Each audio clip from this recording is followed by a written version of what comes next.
Cricket में कुछ मुकाबले सिर्फ हार जीत के लिए नहीं खेले जाते हैं, वो खेले जाते हैं विरासत और बदले के लिए। नमस्कार दोस्तों, इतिहास गवाह है कि जब एक राजा या इस मामले में रानी अपने पुराने किले पर हमला करती है तो युद्ध भीषण होता है। WPL 2026 में कल यानी 14 जनवरी नवी मुंबई के DY पाटिल स्टेडियम में कुछ ऐसा ही होने वाला है।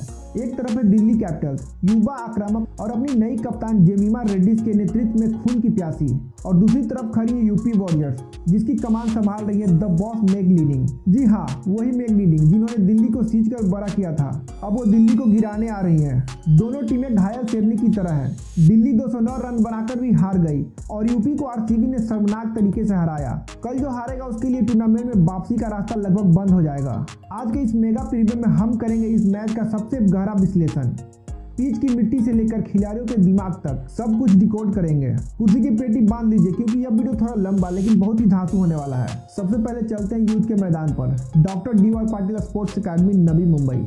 अगर आप एक गेंदबाज हैं तो शायद आपको यह रिपोर्ट सुनकर डर लगेगा, लेकिन अगर आप एक बल्लेबाज हैं तो आपके मुंह में पानी आ जाएगा। आइए इस पिच को साइंटिफिकली समझते हैं। DY पाटिल की पिच पारंपरिक रूप से लाल मिट्टी की बनी है। इसका मतलब है कि बहुत ज्यादा बाउंस मिलेगा। गेंद टप्पा खाने के बाद स्किड होकर तेजी से बल्ले पर आती है। यहाँ स्पिनर्स को टर्न तभी मिलता है जब वो बहुत धीमी गेंद को हवा में छोड़े, वरना यह पेसर्स और बल्लेबाज का गेम है। यहाँ की स्क्वायर बाउंड्री चिन्नास्वामी जितनी छोटी तो नहीं लेकिन बहुत बड़ी भी नहीं है। लगभग 60-65 मीटर सीधा खेलना यहाँ सबसे सुरक्षित है। जनवरी की ठंड में नवी मुंबई में शाम 8:30 बजे के बाद भारी ओस गिरती है। इसका सीधा असर होता है कि दूसरी पानी में गेंद गीली और साबुन जैसी हो जाती है। स्पिनर्स गेंद को ग्रिप नहीं कर पाते और पेसर्स की यॉर्कर फुल टॉस बन जाती है। डेटा क्या कहता है? पिछले 5 मैचों में यहाँ पहली पारी का औसत स्कोर 178 रन है। पिछले मैच में गुजरात जायंट्स ने यहाँ पर 209 रन बनाए थे और दिल्ली ने जवाब में 205 रन बनाए थे। यह 140 या 150 वाला विकेट नहीं है। यहाँ जीतने के लिए कम से कम 190 प्लस का टारगेट सेट करना होगा। टॉस जीतो और आंख मूंद कर चेज करो।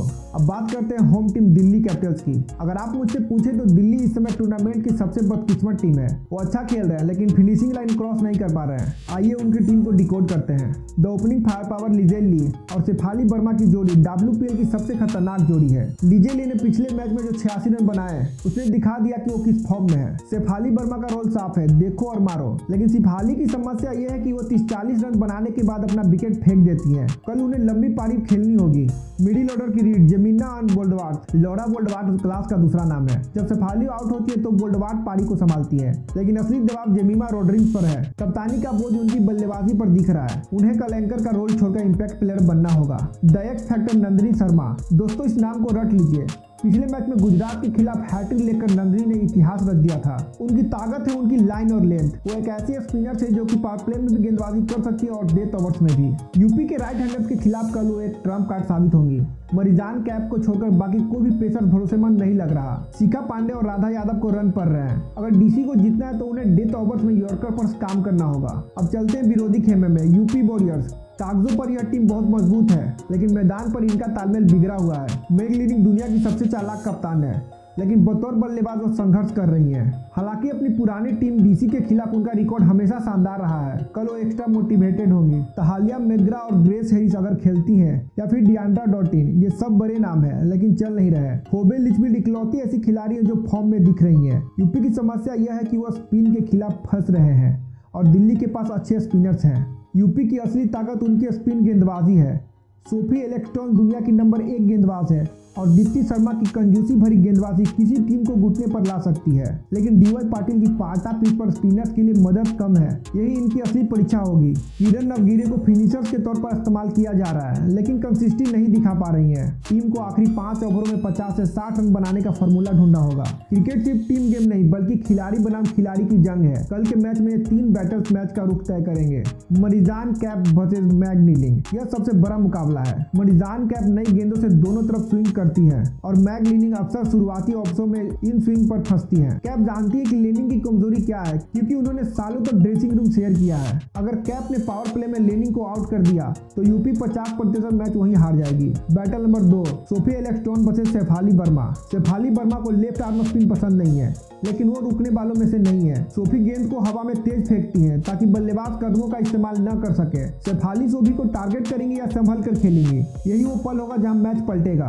Quarter number 3 Nandini Sharma versus UP का मिडिल ऑर्डर। यूपी के मिडिल ऑर्डर में नियांड्रा डॉटिन और ग्रेस हैरिस जैसे पावर हिटर हैं। नंदिनी शर्मा की फ्लाइटेड डिलीवरी उन्हें ललचाएगी। क्या नंदिनी एक और हैट्रिक ले पाएंगी या यूपी के बल्लेबाज उन पर हावी होंगे? यह देखना दिलचस्प होगा। आप में से जो लोग फैंटेसी क्रिकेट खेलते हैं उनके लिए यहाँ करोड़पति स्ट्रेटेजी। इस मैच में आम भेड़चाल मत चलिए, थोड़ा रिस्क लीजिए। तो दोस्तों अब आते हैं अंतिम फैसले पर। यह मैच बहुत ही करीबी होने वाला है।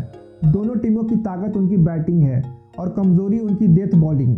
मेरा ओपिनियन है अगर दिल्ली कैपिटल्स टॉस जीतकर चेज करती है तो उनके जीतने के चांस 60% हैं। दिल्ली के टॉप ऑर्डर यूपी की गेंदबाजी पर भारी पड़ सकता है, लेकिन अगर यूपी की स्पिन जोड़ी दीप्ति और एलेक्स स्टोन ने 20 ओवरों में शिकंजा कस दिया तो बाजी पलट सकती है। दिल कहता है यूपी वॉरियर्स मेग लीडिंग के कारण, लेकिन दिमाग और डेटा कहता है दिल्ली कैपिटल्स। डीसी की बैटिंग में गहराई ज्यादा है और वो डीवाई पाटिल की पिच को बेहतर समझते हैं, लेकिन क्रिकेट अनिश्चितताओं का खेल है। शायद कोई नया सितारा जन्म ले ले। दोस्तों यह था हमारा मेगा एनालिसिस। इतनी मेहनत के लिए एक लाइक तो बनता है। कमेंट में मुझे बताइए आपका फेवरेट प्लेयर कौन है, मैग लीनिंग या जेमीमा। चैनल को सब्सक्राइब करें और घंटी बजाएं और मैच के दौरान लाइव अपडेट्स के लिए हमारे टेलीग्राम चैनल से जुड़े। लिंक मैंने अपने पिन कमेंट और डिस्क्रिप्शन में दे दिया है। और इस मैच से जुड़े किसी भी प्रकार की जानकारी के लिए आप स्क्रीन पर दिख रहे राघव भाई का नंबर आप उनसे संपर्क कर सकते हैं। मैं मिलूंगा आपसे पोस्ट मैच एनालिसिस में, जहां हम बात करेंगे कि हमारे प्रेडिक्शन कितनी सही साबित हुई। मैं मिलूंगा आपसे नेक्स्ट वीडियो में, तब तक के लिए खेलते रहो।